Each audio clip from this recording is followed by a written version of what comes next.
Yes, So, ang chapter 26, review po na ana. So, first column, your principle, but the second column is the one that's important.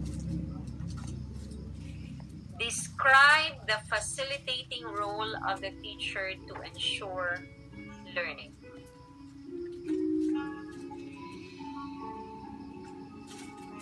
Okay? So, that's very easy. And then letter C. Have a deep and principled understanding of how educational processes relate to larger historical, social, cultural, and political processes. So your task here is to cite instances to prove that for education to be relevant, it must relate to historical and all the processes mentioned. So for this one, I only need 2 instances. Ma'am, unsa man nga klase sa instance? Give me a context or a situation where you can show that for education, the educational process to be meaningful, it has to be connected to either one of those processes. So, example, magyaw-yaw ka og music, no? Music imong topic. Dayo, patingala ka gatanga ra gud ni mga bata kay nabot mo baroque music, wala sila din sila relate. So how will you provide an instance now where you can connect that one to a historical process, to a social process, political process? So if that's difficult, then find another topic. So for this, duha lang ka buo, duha ra ka example or instances. Okay, questions on letter C. Who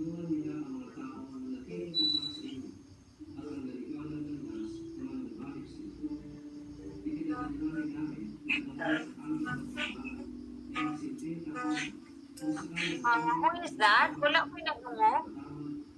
Okay lang, letter C. Sayo na gyapon ang kaayo. sa Microsoft Word ni ibutang ma'am sa. Yes, please. Okay, ma'am. Word review tanan. Okay, ma'am. Okay, so I would just like you to follow this matrix, no? Nga PILO assessment task para di ko malibog. Ha? Yes, ma'am. Okay, ma'am. Next, last one. Letter D, that the students can facilitate learning of diverse types of learners in diverse types of learning environments using a wide range of teaching, knowledge, and skills. So what will you do here? Table na pod, matrix na pod. Identify different groups of learners according to learning style. Remember the report on this. I think it was Cusino's report. Am I correct, Rochelle? Yes, ma'am. So, kinesthetic, inumdukot mata, visual, Yes, ma'am. auditory. So, that can be one table. First column is your type of learner according to learning style. And then the second column is it should contain the learning activities that you will use to make this kind of learner learn. And then the second table for this would be your multiple intelligences. Kinsa po tong report, tong multiple intelligences? Karishel, gyapon to? Yes, ma'am. Murag ako ato, Yes. ma'am. So, types of intelligence and then possible learning activity. Pinana na siya ka-simple. Ang number 2, I will not ask you to do this because it will require understanding indigenous people. Yeah, murag wala mo yung exposure ana. So ayaw lang na. Ding. So again ha, I will repeat. The task required for letter A is only number 2. Okay? For letter B, it's number 1, except that you disregard learning partners, kaning last part, that's not included. Then for letter C, cite instances, 2 instances only. And then for letter D, 2 tables. One will be for learning style, the other will be for multiple intelligences. John.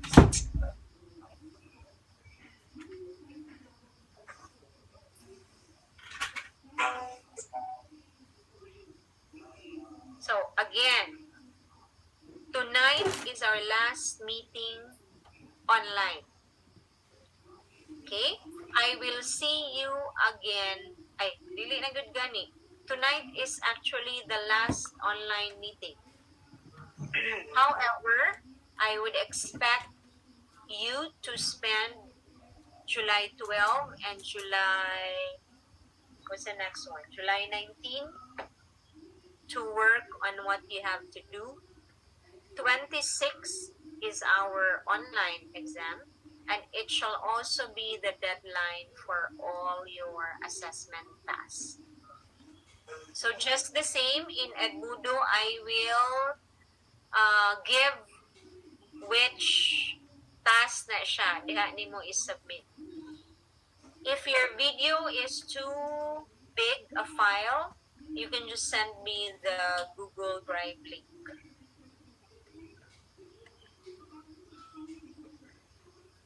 Nahilom ng balay sa ED7. Hello, ma'am. Yes. May gabi eh. Mayong gabi ini. Unya lang kung mga sana na lang, ma'am. You have a clarification, Malin? So itong sana, ma'am. Kalimot ko, ma'am. Ako sa una-unaon. Kalimot jud ko. Balik ra ko, ma'am. Naharaman ko diri. Sure. Thank you. Me, ma'am, Yes, Theodore. regarding sa letter A, ma'am, sa Yes. teach a group of elementary, if I'm going to have application, ma'am, that they're going to record it for some, are you going to get that one, ma'am? Ang kanang ako ang application activity nila nga mag-record sila, like they're going to perform that, so they're going to video themselves doing the performance kay one, ma'am. So, wala kong kasabot. Again.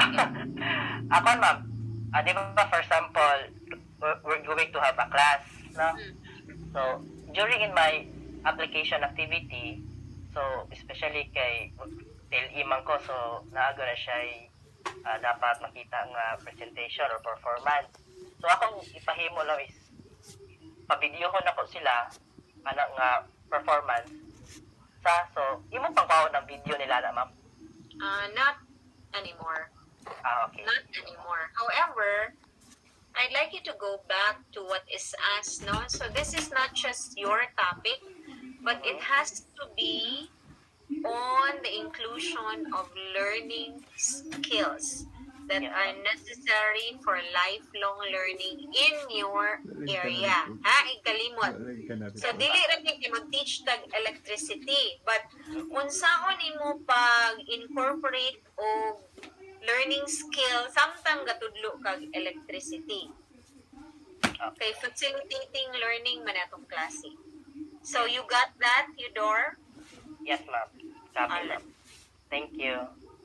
Again, should you you opt for face-to-face recording, that's fine, but there shall be no more than 5 students, and you should be the model in the observance of health protocols. So I should expect face shield, face mask, physical distancing at least.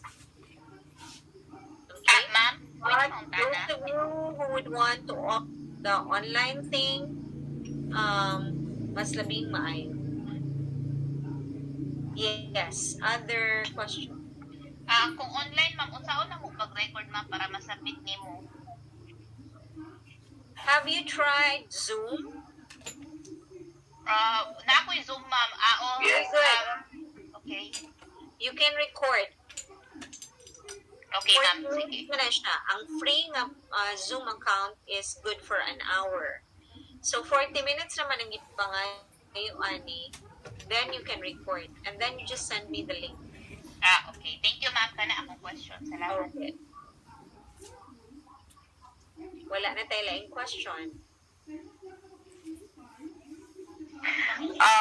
Me, ma'am, I have it's still a little bit confusing for me for number 1, ma'am, letter A, number 2, ma'am, for teaching. It's up to us what topic are we going to discuss, right, ma'am? Yes. Or does it have to be related to our major? Gani, topic sa imong area. But i-appeal nimo o include ang learning skills. Okay, ma'am. So, example, sa imuhang physical science man ka, no? Yes, ma'am. Geology. Magtudlo ka volcanic eruption. Kung sa maputaon nga lifelong learning skill, ang pwede na itong ma-incorporate ana pag-discuss nimo. It's up to you. Okay, ma'am. Sige, ma'am. It has to Okay, be ma'am. in a topic in your area because unless you'll be teaching values, dili man ka magtudlo ra gud og learning skills nga maura gud siya. So magtudlo man kita sa atong topic, no? So ang pangayoon ako is how do you teach your topic but at the same time incorporate your very essential learning skills that will be necessary for lifelong. Other questions?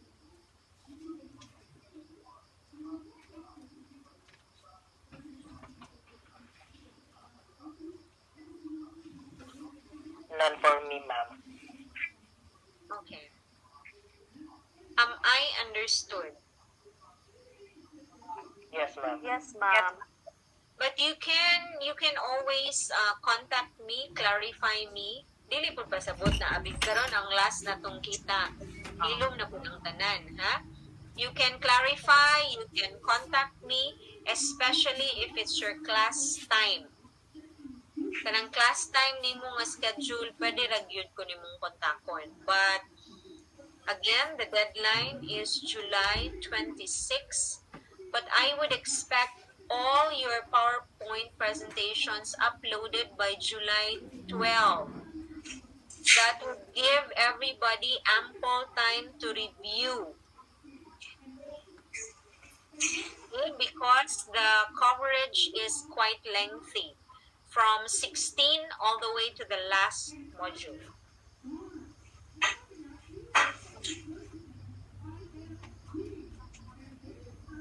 Okay? Yes, ma'am. Alright. Ayaw po magpaluya-luya kay mag-grado pa ko sa inyong final demo. Nangaluya, naluya naman mong tanan. Tagan kayo, ma'am. Portfolio, ma'am. O, lain man to day. Ang sa Ed 15 man to day. Lain po ni. Ay, utak. Naunsa gud mo abig ako rin yung maestra. Lain man to siya. Wa pa to'y kahumanunday, action research. Your Ed 15 has so many requirements because that's 6 units. No? Practice teaching is 6 wonderful units. That's why many will always get an INC for practice teaching. No one will fail. Of course not. Pero kanang dili good madahan ba? Dili madahan sa panahon. But with you, I know you can make it. No? Na kayo bells na kayo. Char. Wait, tapos July 31 pa man mo tapos ang kalibutan sa Norso. Wala mas Junalyn. So, maura to siya. Okay na, nangahilom na mo. If you notice, all the assessment tasks actually are applications, no? Applications of selected topics that are very essential when we become teachers.